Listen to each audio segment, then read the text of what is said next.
ሰው ነው። ቶኪቾ 3 4 ጊዜ መሬት ተሰጥቶታል በሲዳማ እንዲሁም ደግሞ በተለያየ ክልል ተሰጥቶታል። ከዛ በጣም ካለበት አደገኛ የገንዘብ የማጥፋት ሱስ መኒ ማኔጅመንት ችግር ምክንያት በሙሉ ገንዘቡን ጨርሷል። ከዛ ጴንጤም ሆኖ ነበር ማለት ጴንጤ ሆነ። ጴንጤ ያደረገው ደግሞ አፖስትል ዳንኤል የሚባል ሰውዬ ነው። አፖስትል ዳንኤል የሚባል ሰውዬ አሜሪካ የሚኖር ሰው ነው። ስለዚህ ይሄ ሰው እሱን ጴንጤ ያደረገው ጴንጤ ካደረገው በኋላ በጴንጤነቱም የተወሰነ ገንዘብ እየሰጡ እየረዱት በአንዳንድ ዝማሬ ላይ ከነ ፓስተር ቸሬ ጋር ሁሉ ይጨፍራል። ምን ይላል ብዙ ነገር ይረዱት ነበረ።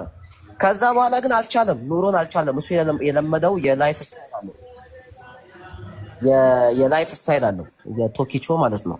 ቶኪቾ የለመደው የላይፍ ስታይል ስላለ መኒ ማኔጅመንት አልቻለም። ከዛ ጥያቄ ጠየቃቸው። ጥያቄ ጠየቀው ምንድነው? መሬት ስጡኝ ነው። የሐዋሳ አስተዳደር መሬት ስጡኝ ብሎ ጠየቀ። እኔ ብዙ ለሐዋሳ ብዙ ነገር አድርጌያለሁ መሬት ስጡኝ አለ።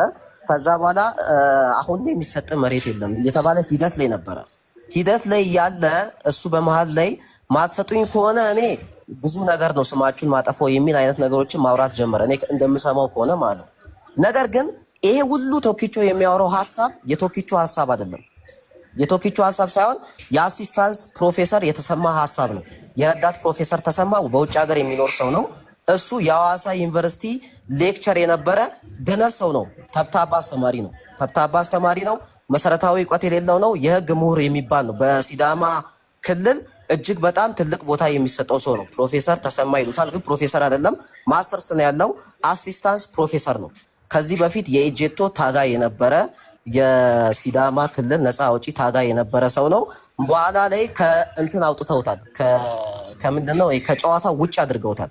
ስለዚህ እሱ አንድ ላይ ይሆናል። እሱና እሱ መሰል የሚባሉ እነ በስማቸውን ረሳው አንድ ላይ በግሩፕ የሆኑና ንቅናቄ ሲያደርጉ አልቻሉም። ይታሰራሉ፣ ምን ይላሉ፣ ይፈታሉ።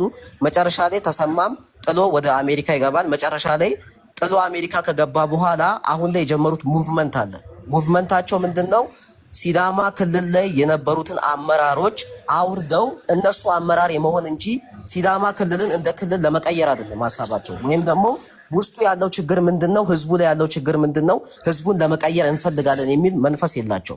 ስለዚህ ቶኪቾ ጥቅሙ ተነክቶበታል፣ መሬት ይፈልጋል። ይሄ ጥቅም ስለተነካበት የነዚህ አጋዥ ሆነና ድምጽ ሊሆን መጣ። ከዛ በኋላ የሚያነሳቸው ኢሹዎች በሙሉ ፓስት ቴንስ ናቸው፣ ፕሬዘንት አይደለም። ባይዘው ከዚህ በፊት ወላይታ እንዲሆኗል፣ ተገሏል፣ ከፋፍላችኋል፣ እንዲያርጋችኋል ምናምን። ይሄ የሚያሳየው ምንድነው? አንድ ሰው ፓስት ቴንስን የሚያነሳ ከሆነ ገብቷል አይደለ? ሳምቲንግ እንትን ሊያደርግ የፈለገው ነገር አለ፣ አጀንዳ አለው ብዬ ነው እኔ ማምነው። ነገር ግን ከረንትሊ ያለውን ሲቹዌሽን አይደለም የሚያወራው ህዝቡን። ይሄ አሁን አቢቄል ላይ ስትመጣ ያደረገችው አይነት ነገር ነው። ባይዘው በቃ የሆነ ነገር ማይገናኝ ፋክቶችን ወይም ደግሞ የሆነ ነገሮች ሰውን የሚቀሰቅስ አሁን ዘር ሲባል ሰውን ይቀሰቅሳል። ወላይታ፣ ሲዳማ፣ ኦሮሞ ምናምን ስትለው ሰው አጀንዳ ውስጥ ለመግባት የሚያደርገው ጥረት ነው ቶኪቾ ማለት ነው። እኔ ግን በዚህ አጋጣሚ መናገር የምፈልገው ነገር ምንድነው? የሲዳማ አመራሮች ሙስና ውስጥ አሉ የሉም የሚለውን ነገር መናገር አልችልም፣ ምክንያቱም በቂ የሆነ ኤቪደንስ ስለሌለኝ ማለት ነው። ነገር ግን እንደ ህግ ባለሙያ ይኖሩበታል ብዬ ነው የማስበው።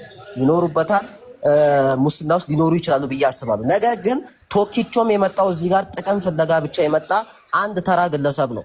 ከባለቤቱ ጋር ሆኖ የመጣ አንድ ተራ ግለሰብ ነው። ሁለተኛ ደግሞ እሱን ደግሞ ወደፊት ሂድ የሚሉት ደግሞ እነ ተሰማ እነ ረዳት ፕሮፌሰር ተሰማ የሚባሉ ሰዎች ናቸው።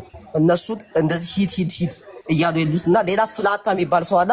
አንድ ላይ ሆኖ ነው ወደፊት እያሉት ማለት ነው እንጂ ቶኪቾ ምንም አይነት መሰረታዊ የፖለቲካ እውቀት የሌለው አንድ እንትን ነው፣ የጥበብ ሰው ነው። ነገር ግን ዘፈኑን አደንቅለታለሁ። በጣም ጎበዝ ዘፋኝ ነው። ድምፁ ያምራል።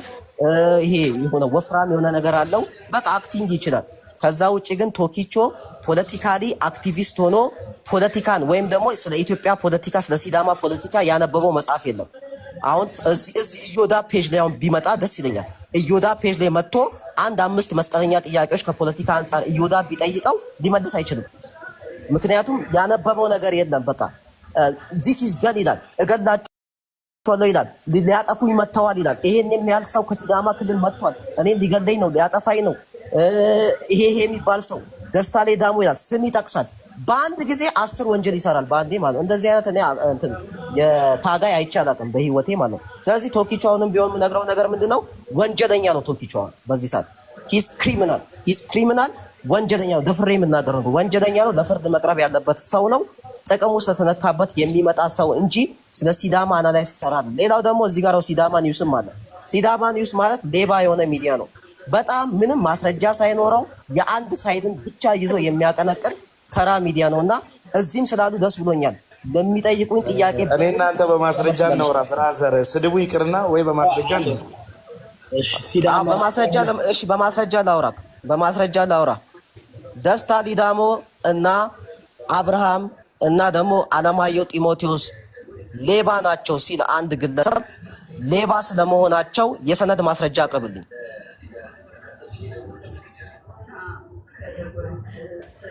ፔጁ ላይ ገብታላ ዜናዎቹን ገብታ አልሰማህም እንዴ? በደንብ እውቀት የለም ስታወራ መረጃ እንደሌለ ተረድቻለሁ። ቅድም በጨርሰ ምናምን ሰው አለ ነግር ነው የምትሰማኝ። ወይ ተረጋግተህ የምትሰማኝ ከሆነ ስማኝ። ሲዳማ ነው እዮዳ ዋናልክ አንዴ ተረጋጉ። ኦኬ እኔ በዚህ የማውቀው ምንም ነገር የለም። ሂዊ ናት እንደዚህ ተደርጓል ብላ ስትነግረኝ አየው የተወሰነ ነገር ሰማው። ስለዚህ አሁን አጀንዳ ስንከፍት ከሁለቱ ሳይድ መስማት አለብን። ራሱ ቲክቶክ ላይ ካለ ራሱ መጣ። ግን እዮዳብዬ ይቅርታ፣ ጠበቃው አንድ የህግ አካልም እንደመሆኑ መጠን ዝም ብሎ ከመሬት ተነስቶ የማያውቀውን ነገር ስለማያወራ ጠበቃው ጋር የበለጠ እኔ ፎከስ አደርጋለሁ። ጠበቃውን በደንብ ተማምኜ ይኸውልህ ማስረጃ ይኖረዋል። ዝም ብሎ የሚያወራ ሰው አይደለም፣ የህግ አካል ነው። ለሚያወራው ነገር ኃላፊነት ወስዶ ስለሆነ የሚያወራው። እኔ አንድ ግለሰብ ነኝ፣ የእሱን ያህል ለህግ ቅርብ ስላልሆንኩኝ ሲያወራ በደንብ የምናዳም። አሁን መቃወም ከጀመረ ለምን መቃወም ጀመረ? ከዚህ በፊት በሲዳማ በደቡብ ክልል ያውን ነገር ሲደረግ ምን ተናግሮ ነበር? ምን አድርጎ ነበር የሚለው ነገር of course the past the present ይመረመራል አይደል እንዴ? ከሁለቱ አንግል መስማት አለብን። because አንዳንድ ጊዜ መንግስትን የሚቃወሙ ሰዎች፣ መንግስትን የሚጠሉ ሰዎች ሲደግፉ ያለው ያለ እንትን ነው፣ ያ ሬድ ፍላግ ነው። ምንም ትናንትና ቆሞ የማያውቁ ለዛ ክልል ለደቡብ ክልል ወይም ለሲዳማ የሆነ ነገር ሲደረግ ድምፁ ነው የማያውቁ ለራሳቸው ጥቅም ሲሉ ለራሳቸው ፖለቲካ ጥቅም ሲሉ መንግስትን ስለሚጠሉ ብቻ የሚጠቀሙ አሉ። መንግስትን ስለሚደግፉ ብቻ ደግሞ መጥተው የሚቃወሙ አሉ። ስለዚህ እኛውን አንጻራዊ ሆነን ይሄ ሲዳማ ኒውስ ሆፕፉሊ የሲዳማ ልጅ ነው ሲዳማ ኒውስ ብሎ እንግዲህ ተነጋግረን ተወያይተን ሙነቱ መውጣቱ አይቀርም። እሱ ማነው ስሙ ቶኪቻም እዚህ ቲክቶክ ላይ ነው ያለው አይደል እንዴ? እሱ መምጣት ከቻለ ይምጣና እኔ ጌችን በጣም ይልካልኝ ደውዬለት ነበር። ቆይ አንዴ ደውዬለታለሁ። ይዞ የመጣው ፕሪሚሶቹ ወይም ደግሞ ሰነዶች ምንድናቸው የሚለው ነገር አያለሁ። ገብቷል አይደለ? በአጋጣሚ አንድ ነገር ሊፈጠር ይችላል። የሲዳማ ህዝብ በጣም የዋህ ህዝብ ነው። የመጨረሻ የዋና ምስኪን ህዝብ ነው። እኔ በህይወቴ ከማያቸው ሰዎች ውስጥ በጣም ውስጣቸው ገርና የዋህ ናቸው ብዬ የማስባቸው ሰዎች ናቸው። ነገር ግን ፖለቲካሊ በጣም ዲስኤብላይዝድ ሆነዋል። በፖለቲካ አጀንዳ ምክንያት ገብቷል አይደለ? ከሌላው ብሔር ጋር ቅራኔ ውስጥ ገብተዋል። በተለይ አዋሳን በተመለከተ ማለት ነው። ነገር ግን አዋሳን በተመለከተ ይሄን ያህል ቅራኔ ውስጥ ሲገቡ ቶኪቾ በወቅቱ የት ነበረ ነው? ገብቷል አይደለ? ቶኪቾ በወቅቱ የት ነበረ ነው? በወቅቱ የተለያዩ ብሔሮች ሲጨፈጨፉ፣ የተለያዩ ብሔሮች ንግዳቸው አደጋ ውስጥ ሲገባ፣ ኪሳራ ውስጥ ሲገቡ በወቅቱ አንድ አፉን አልከፈተም ቶኪቾ። ምክንያቱም ጥሩ ነገር ላይ ስለሆነ ማለት ነው። ቶኪቾ የሲዳማ አንበሳ ተብሎ በወቅቱም ትልቅ ሽልማትን የሚያገኝ አንድ ዘፈን ባወጣ ቁጥር አይደለም፣ አንድ ዘፈንን ሪሚክስ ባደረገና ቲክቶክ ላይ ወይም ደግሞ ዩቲዩብ ላይ ባወጣ ቁጥር መሬት ይሰጣል። ያን ለምዷል ቶኪቾ። እዮዳ በዚህ ጋር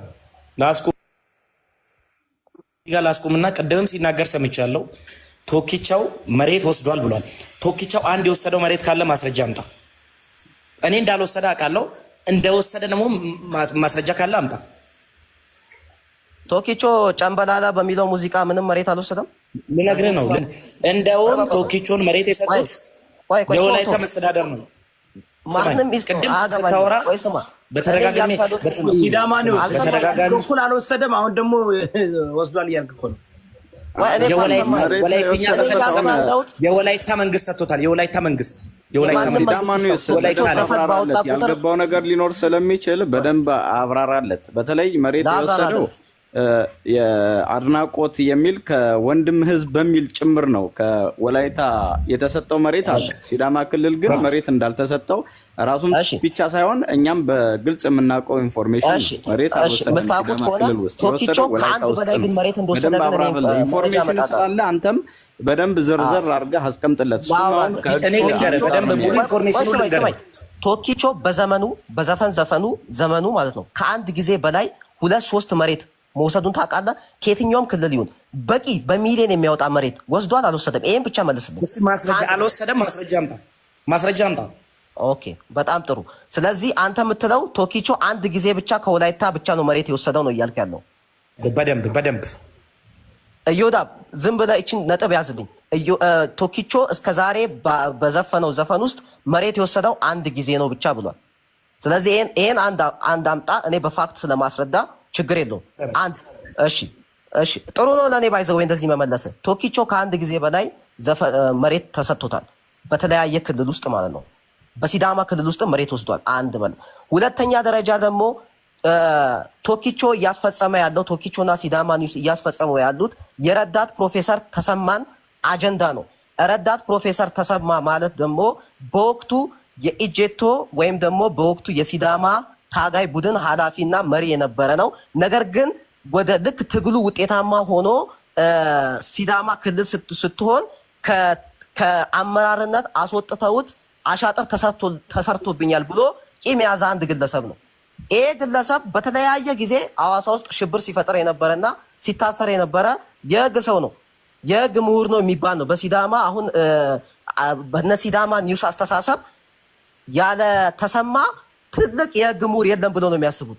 ሲዳማ ውስጥ ግን ማቶ የሚባል ሰው አለ። ከአዲስ አበባ ዩኒቨርሲቲ የተመረቀ ሰቃይ የሆነና እጅግ አሁንም በፍትህ ጽህፈት ቤት ኃላፊ የሆነ ትልቅ ምሁር አለ፣ የህግ ምሁር ማለት ነው።